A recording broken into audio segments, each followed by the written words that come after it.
for this third down punt.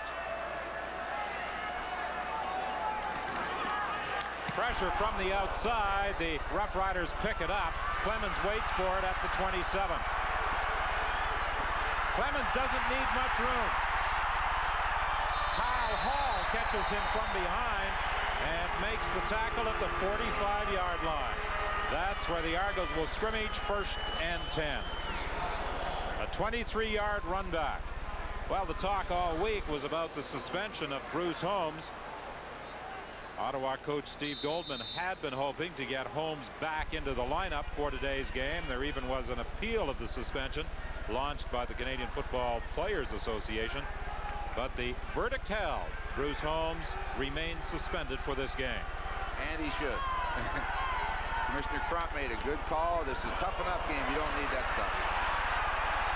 Foggy's going to be hit from behind and dropped for a big loss. The ball is loose. It's picked up by Stuman. And are they going to whistle this one dead? No, it's a touchdown. And Foggy may be hurt. Still down on the field.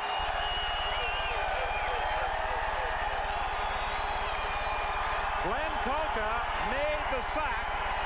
Greg Stuman picked up the ball. Foggy was in trouble the moment he dropped back to try and set up. Well, they get that good outside rush on him, and when he tries to escape from his right, Kolka comes clear around, and he gets him from behind. And when you get that quarterback from behind, he can't see it. He can't protect the football, and when he went down, the ball came loose.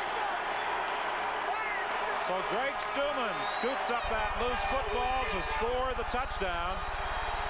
As you see Glenn Kolka from behind grabbing quarterback Ricky Foggy, and he went down heavily with Kolka on top of him.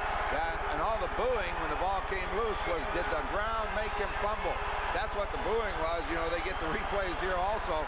Their argument is that when he hit the ground, he had the football. That last replay we had, it's a pretty close call. Let's take a look at it, see if it sees better. But you see Kolka, he gets him in trouble.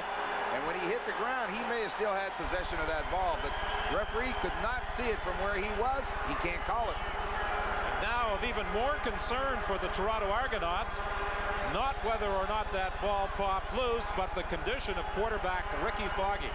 Yeah, we saw him go down by the hit of Kolka. He got right back up, and then he was blocked down again. So whether he hit his shoulder on the first one or second, but he seems to be okay now. It might have just been his wind, but big play for Ottawa, and that's what they need today. So Greg Stuman, whom the Toronto newspapers said played a little different role in their final meeting of the season, won by the Argos 49-30, is a very definite factor early in the first quarter.